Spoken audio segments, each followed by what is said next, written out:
और सब हमसे कहते थे कि कहीं ना कहीं अखबारों से साहित्य गायब होता जा रहा है, विचार गायब होते जा रहे हैं। तो हमने इस सत्र को रखा है। इसमें अनंत विजय जो कि साहित्य संपादक है दैनिक जागरण के, प्रियदर्शन सीनियर एग्जीक्यूटिव एडिटर हैं एनडीटीवी के, डॉक्टर विकास दवे मध्य प्रदेश साहित्य अकादमी के निदेशक हैं, नरोत्तम प्रसाद उपाध्याय वरिष्ठ साहित्यकार हैं, और निर्मला बुराड़िया जो हमारी इंदौर की हैं, ये होंगी।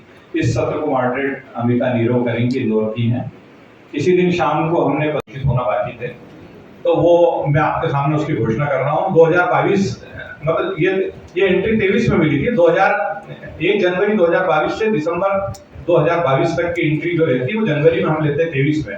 तो इसमें जो है पहला पुरस्कार गया है विकास मिश्रा को, दूसरा पुरस्कार संयुक्त रूप से गया है गजेंद्र विश्वकर्मा और गौरव शर्मा को, तृतीय पुरस्कार गया है नवीन रंगियाल को। इसमें 5 विशेष पुरस्कार थे, वो गए हैं नितेश पाल, तरुण तिवारी, राहुल दुबे, बीएल पालीवाल और कपिश दुबे को। इसी तरह गोपी कृष्ण गुप्ता स्मृति श्रेष्ठ रिपोर्टिंग स्पर्धा 2023 का पहला पुरस्कार हरिनारायण शर्मा को गया है, दूसरा पुरस्कार अभिषेक दुबे को गया है, तीसरा पुरस्कार संयुक्त रूप से गया प्रदीप मिश्रा और भूपेंद्र सिंह को। विशेष पुरस्कार इसमें भी 5 थे, प्रमोद मिश्रा, मनीष उपाध्याय, देव कुंडल, हर्षल सिंह राठौर और देवेंद्र मालवी, इनको ये पुरस्कार गए हैं। इसके अलावा हमने जो है ये भी हमारा प्रयास रहा था कि हम ये तो पुरस्कार वो है जिसकी प्रविष्टियां हमको साथियों का क्या लगा, ये पिछले 2 साल के बेस्ट आउटस्टैंडिंग परफॉर्मेंस जो है उसके लिए जो साथी चिन्हित किए हैं उनके नाम की भी मैं घोषणा कर रहा हूँ। नितिन शर्मा, दीपेश शर्मा, संजय गुप्ता, संदीप पारे, राजेश ज्वेल और संस्थागत रूप से एचबीटीवी को, ये 6 पुरस्कार जो है ये विशेष पुरस्कार आउटस्टैंडिंग परफॉर्मेंस की कैटेगरी में हैं, ये 6 पुरस्कार।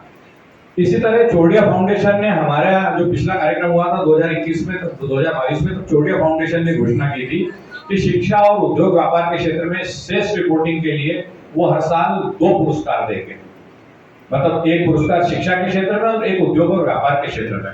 तो शिक्षा के क्षेत्र में 2023 का आउटस्टैंडिंग मतलब जो बेस्ट चोटिया फाउंडेशन का श्रेष्ठ रिपोर्टिंग का पुरस्कार था वो 2023 का गया है अतुल गौतम को और 2024 का गया है दिनेश जोशी को। उद्योग और व्यापार के क्षेत्र में 2023 का पुरस्कार सम्मान जो जाएगा चोटिया फाउंडेशन द्वारा स्थापित है वो शैलेश पाठक को जाएगा और 2024 का लोकेश सोलंकी को जाएगा। भगोरिया की जो फोटो श्री सतीश जोशी और श्री नीलमय चतुर्वेदी, दूसरे साल के निर्णायक थे श्री शक्ति सिंह परमार, श्री मुकेश तिवारी और श्री अनिल कर्मा, ये दोनों अलग अलग साल के निर्णायक थे। फोटोग्राफी स्पर्धा फोटोग्राफी स्पर्धा के निर्णायक थे वरिष्ठ छायाकार श्री उपेंद्र उपाध्याय और तनवीर फारूकी। इसका रिजल्ट मैं एक मिनट दे रहा हूं आपको।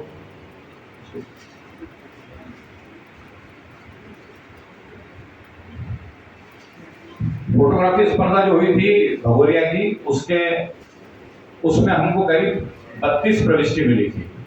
इसमें पहला पुरस्कार गया है विशाल चौधरी को, दूसरा पुरस्कार गया है प्रफुल्ल चौरसिया आशु पटेल को, तीसरा पुरस्कार गया रविंद्र सेठिया को, चौथा विशेष पुरस्कार जो गया वो अंबर नायक को, जीतू शिवरे को, सुधीर वर्मा को। ये भगोरिया की जो फोटोग्राफी स्पर्धा थी जिसके निर्णायक उपेंद्र उपाध्याय और तनवीर फारूकी थे, इसके पुरस्कार जो बदलता इंदौर स्मार्ट सिटी का भगोरिया के पुरस्कार थे ये 8 तारीख को शाम को यहाँ प्रेस क्लब परिसर में कार्यक्रम होगा उसमें वितरित किए जाएंगे।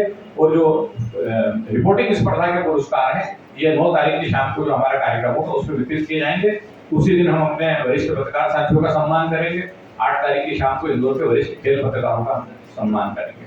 ये सारी जानकारी देने के लिए दूसरा मेरा आप सबसे आग्रह है कि ये तीनों दिन के जो सत्र हैं बहुत ही महत्वपूर्ण। मुझे लगता है साईनाथ शायद पहली बार इंदौर आ रहे हैं और राजेंद्र माथुर मेमोरियल लेक्चर के लिए साईनाथ का आना मतलब चूंकि राजेंद्र माथुर का नाम ही अपना एक बड़ा नाम है और उस लेक्चर के लिए साईनाथ का आना बहुत मायने रखता है। आप सब ज्यादा से ज्यादा संख्या उस कार्यक्रम में शामिल हो। इसी तरह हमारे जो 5 सत्र हैं, चाहे वो फोटो जर्नलिज्म का सेशन हो, चाहे सफल होता वैकल्पिक मीडिया हो, चाहे एआई से रिलेटेड सेशन हो, चाहे साहित्य अखबारों में सिमटता साहित्य हो, चाहे पत्रकारिता का इंदौर घराना, ये सब वो सत्र हैं जो पत्रकारों के साथ साथ पत्रकारिता के विद्यार्थियों के लिए भी बहुत उपयोगी होने वाले हैं।